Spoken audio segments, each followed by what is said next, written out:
जिले के अमनावर तहसील अंतर्गत आने वाला एकलबरा गांव इस वक्त त्राही त्राही कर रहा है। लोगों के घरों में पानी भरा हुआ है और पानी उतरने के बाद अपने घर को देखकर रोते बिलखते परिवार नजर आ रहे हैं। बता दें कि एकलबरा गांव को नर्मदा घाटी विकास प्राधिकरण के अधिकारियों ने डूब से बाहर कर दिया था। वही लोग कहते रहे मगर विभाग ने नहीं मानी और त्राही त्राही हो गई। अब लोग प्रशासन और संबंधित विभाग को जिम्मेदार ठहरा रहे हैं।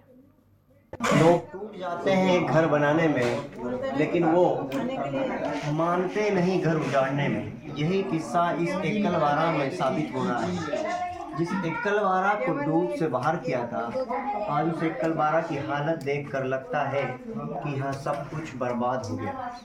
ऐसा हम इसलिए कह रहे हैं कि आप देख सकते हैं कि जो घर 138.68 से बाहर था, जिसे सरदार सरोवर में एनवीडी विभाग ने बाहर कर दिया था, जिसके बावजूद इस घर में एक रेफ्रिजरेशन की हालत देखें, वॉशिंग मशीन की हालत देखें, कूलर की हालत देखें और इस परिवार की हालत देखें तो लगता नहीं है कि यहाँ कुछ बचा हो। आप देख सकते हैं मेरे पीछे किस प्रकार से परिवार बिल्कुल हताश है। उनकी कहते हैं जन्मों की पूंजी, पूर्वजों की पूंजी सब कुछ बर्बाद हो गई। अब इन दीवारों का भी कोई भरोसा नहीं, जो पानी से भीग कर टूटने की कगार पर है। कब तक रहेगा ये घर, अब ये कह नहीं सकते। हम परिवार से जानेंगे क्या कुछ हुआ था उस समय जब यहाँ पर पानी भरा था। ये कभी इस प्रकार का मंजर आपने देखा था इस गांव में पहले कभी? नहीं देखा। बहुत समय क्या कुछ देखा आपने जिस समय यहाँ पर पानी भरा? ये समय में 4 बार आए तो नीचे पानी था, नीचे पानी था। तो हम उस समय ये समझा था कि वहाँ तक लेवल मिला है एक आचम क्या, वो फिर एकदम से पानी आई गयो। हमारे साथ ये छोटे छोटे बच्चे पानी में वगैरह सब पानी में वो हो गए। क्या परिस्थितियां थी उस समय? क्या कुछ हास्य पता ही नहीं था प्रदर्शन? ना कितना यहाँ तक कैसे होगा, मतलब तो हम तो बेफिक्र थे। 9 बजे रात को यहाँ से निकल के गए इतने पानी में से। सिर्फ जान बचाई है और कुछ नहीं बचा। कोई नहीं बचा। प्रशासन की तरफ से यहाँ पर कोई लेने तक नहीं आया। हाँ, मतलब एक भी पुलिस वर्ग का अधिकारी या कोई प्रशासन का अधिकारी यहाँ लेने तक नहीं आया कि क्या हालत है आपकी। कि भाई थोड़ा सा ये कर दे। जब इतना भरा था पानी तो उन तक तो आई होगी ना सूचना। कितना आएगा? 4 घंटे में पानी यहाँ आ गया। 120 कुंटल तो बाहर डॉलर पड़े हुए थे। इधर गेहूं अलग पड़ा हुआ था 50 कुंटल के समथिंग। अभी मक्का अभी आप देख सकते हो कोटी में पड़ी हुई है। यहाँ पूरे डॉलर और मक्का वगैरह पूरी पड़ी हुई थी। बाकी तो ये गृहस्थी का सामान पूरा अस्त व्यस्त हो गया है। फ्रिज वगैरह, कूलर, अपना प्रशासन की ओर से आपको क्या सुविधाएं मिली थी उस समय? सुविधा तो ठीक है, अलर्ट भी कर देते तो या तो कभी नाइट में पानी आता तो पूरे प्रशासन ने कोई मुनादी नहीं करवाई थी? प्रशासन ने कोई मुनादी नहीं करवाई थी? नहीं कोई भी नहीं। क्या कुछ लेके भगे थे उस समय जब पानी का मंजर था? जोड़ तन पे कपड़े लेके भगे थे हम। वो भी इतने पानी में गए थे यहाँ से गली में से निकल के। एक जोड़ कपड़े भी नहीं ले जा पाए यहाँ से। मतलब जो पहने थे वही इतने पानी में से निकल के गए थे यहाँ से। अगर इस एकलवारा की बात करें तो एकलवारा दरबारों का गांव था, जो इस गांव से अन्य 12 गांवों का संचालन करता था।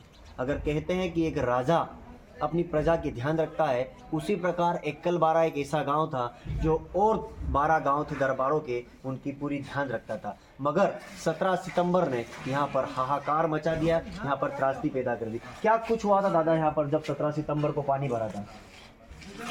क्या हुआ था? पूरा हास्य प्रदर्शन क्या था उस समय? ये दृश्य था उस समय कि जहाँ तक वाटर लेवल था, पानी भरा हुआ था। 17 तारीख को 16 को लाइट का आदेश था कि लाइट नहीं आएगी रात्रि में। अचानक वाटर लेवल के बाद में 5 बजे पानी जो बढ़ने लगा, उसकी स्पीड इतनी रही ये कबूर में मतलब 2 घंटे में, 1.5 से 2 घंटे में गांव में ये पानी कर दिया। कोई सब्जी बना रहा, कोई इनके पापा गुटखा खान रहे, तम्बाकू का दुकान बेच रहे, आटा चक्की चल रही है हमारा घर, लाइट बंद थी, सभी जन इधर उधर। अचानक इतना बढ़ गया, 4 साल से इससे आगे नहीं बढ़ा। सभी कर्मचारी अधिकारियों ने बताया। क्या कुछ लेके भगे थे उस समय? क्या कुछ जान लेके कुछ भी नहीं, कपड़े और शरीर पर ये सामान तो कुछ नहीं रहा ले गए, सामान तो पूरा ही गोदरेज वगैरह सब टोटल दब के हाल तो कुछ भी बचा नहीं। शरीर भर के कपड़े बचे हैं। कुछ परिवार तो जो लोग 10 से 12 बार का भोजन खिलाते थे प्रति रोज, 150 महिलाएं 4 बजे रात्रि को डेली पूजा करके हरकत देती थी। तो सभी परंपराएं 600 वर्ष पुराना इतिहास खत्म हो गया है। जिस देश में जय जवान और जय किसान के नारे तो लगाए जाते हैं, मगर जहाँ किसानों की नुकसानी होती है वहाँ प्रशासन कितना आकर खड़ा होता है, ये देखने वाली बात है। 2017 से लेकर आज तक इस एकलवारा के लोग डूब प्रभावित है, ये बात एनवीडी विभाग को बताते रहे, मगर विभाग ने इनकी एक ना सुनी और 138.68 पर इस गांव को डूब से बाहर कर दिया। मगर जो हालात बने 16 और 17 की तारीख को, तो उस हालात से इन किसानों का सब कुछ बर्बाद हो गया, कहे तहस नहस हो गया। जिन किसानों की बात करते हैं, जो किसान इस देश को चलाते हैं, उनका सब कुछ बर्बाद हो गया। ये चने आप मेरे सामने देख रहे हैं, चने जिस फसल के लिए किसान अपना सब कुछ न्यौछावर कर देता है, उन फसलों की हालत देखकर ऐसा लगता नहीं इतनी बांस आ रही है। जिन पेटियों में, जिन कोटियों में, जिन थैलियों में चना रखा था, गेहूँ रखा था, वो फूल कर कहीं ना कहीं बाहर आने लगी है। अब ये बर्बाद हो चुका है, कोई काम का नहीं। और ये सब कुछ हुआ है एनवीडी विभाग की लापरवाही से। अगर समय रहते, अगर विभाग इन लोगों को विस्थापित मानता, तो ये हालात नहीं होते। क्या नाम है भाई साहब आपका और क्या कुछ हुआ था 16 और 17 के दरमियान? सर मैं ऋतुराज सिंह तोमर, पिताजी का नाम मंगल सिंह तोमर। सर 16 और 17 के दरमियान भी सर यहाँ गांव के आसपास पानी भर गया था, तो उसके बाद भी इन लोगों ने सर्वे किया और आप लोग लेवल्स देख सकते हैं सर। यहाँ से घर से 10-10 फीट दूर है हमारे बस लेवल्स, और हमें सर डूब से बाहर कर दिया। उसका नतीजा सर आज ये हुआ कि आप देख सकते हैं हमारा ये जो गेहूँ, हम लोग फसल का जो हमारे गेहूँ निकला वो पूरा बर्बाद हो गया सर। इसको मतलब आप कुछ, इसका कोई यूज़ नहीं है, पर फिर भी हम लोग किसान हैं तो जानवरों के लिए बचा के उसका यूज़ करने के लिए हम लोग कोशिश करेंगे कि हम लोग इसको यूज़ कर पाएँ। इसके अलावा सर हमारा डॉलर चना है पीछे, जो हमने बीज के लिए कम से कम 12 से 15 कुंटल जो रखा हुआ था। और उसके अलावा बहुत सारी चीज़ें सर, काफ़ी नुकसान, मतलब करोड़ों का नुकसान। और ये सारी गलतियाँ सर सरकार की है, उनके अफसरों की है कि सही रिपोर्ट्स या सही जो भी था उसको सही तरीके से पेश नहीं किया गया और हमें एक अलग काट के रख दिया गया। और करोड़ों का नुकसान, मतलब आप नुकसान आग नहीं सकते सर। आप मुझे बताइए सर, इस घर में मैं रहूँगा कैसे सर में? और सर मेरे माता पिता रहेंगे कैसे? मतलब एक रात स्टे नहीं कर सकते यहाँ पे, कोई भी स्टे नहीं कर सकता। और कोई मतलब खाना कहाँ खाए सर? कितने दिन किसी के यहाँ खाएंगे सर? हमें बर्बाद कर दिया सर इस सरकार ने।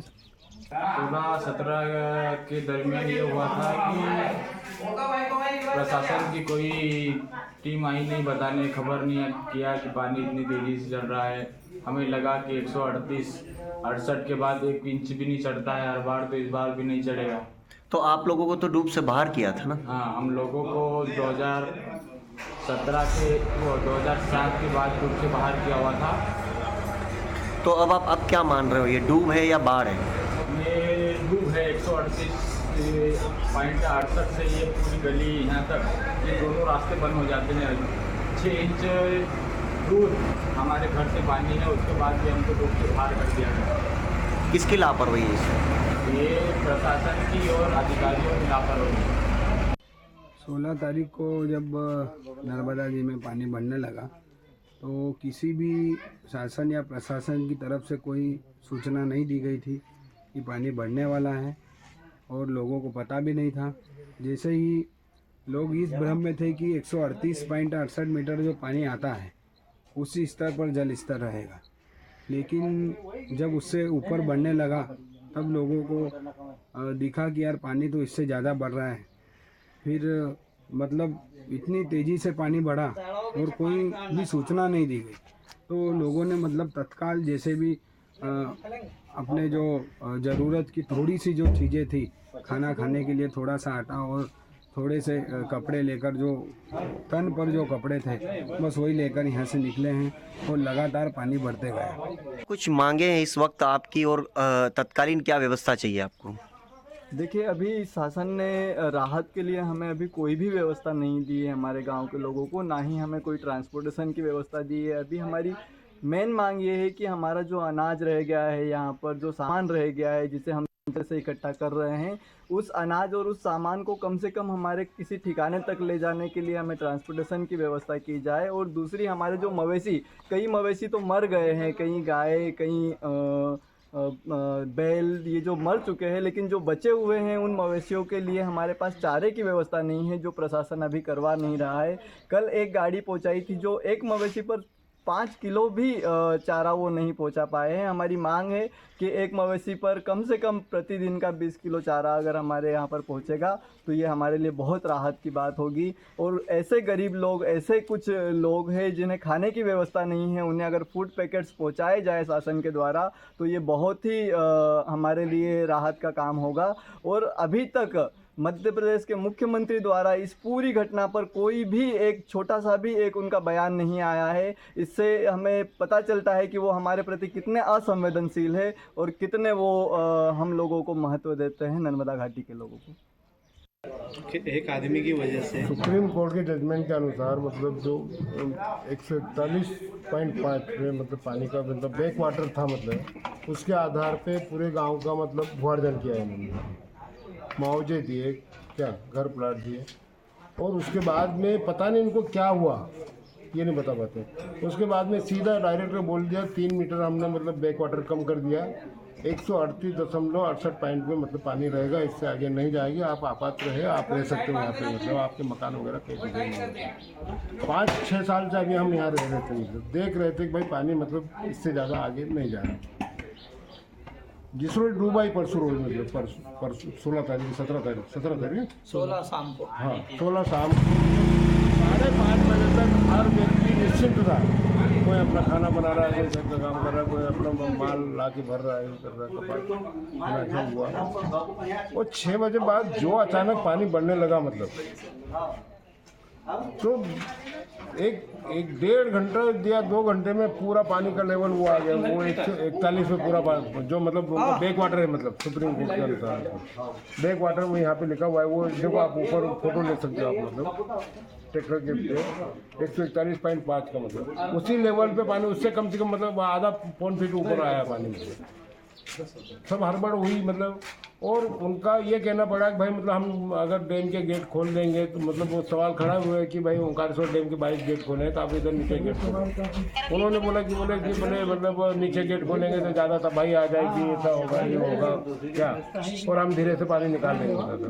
जब इतना पानी आया, इससे ऊपर आया, और फिर 1 बजे के करीब मतलब उन्होंने डैम के गेट खोले मतलब, और सुबह पूरा पानी खाली कर दिया, और उसमें सारा ये पूरी तहस नहस हो गया पूरा। क्या कुछ बर्बाद हुआ इस गाँव में?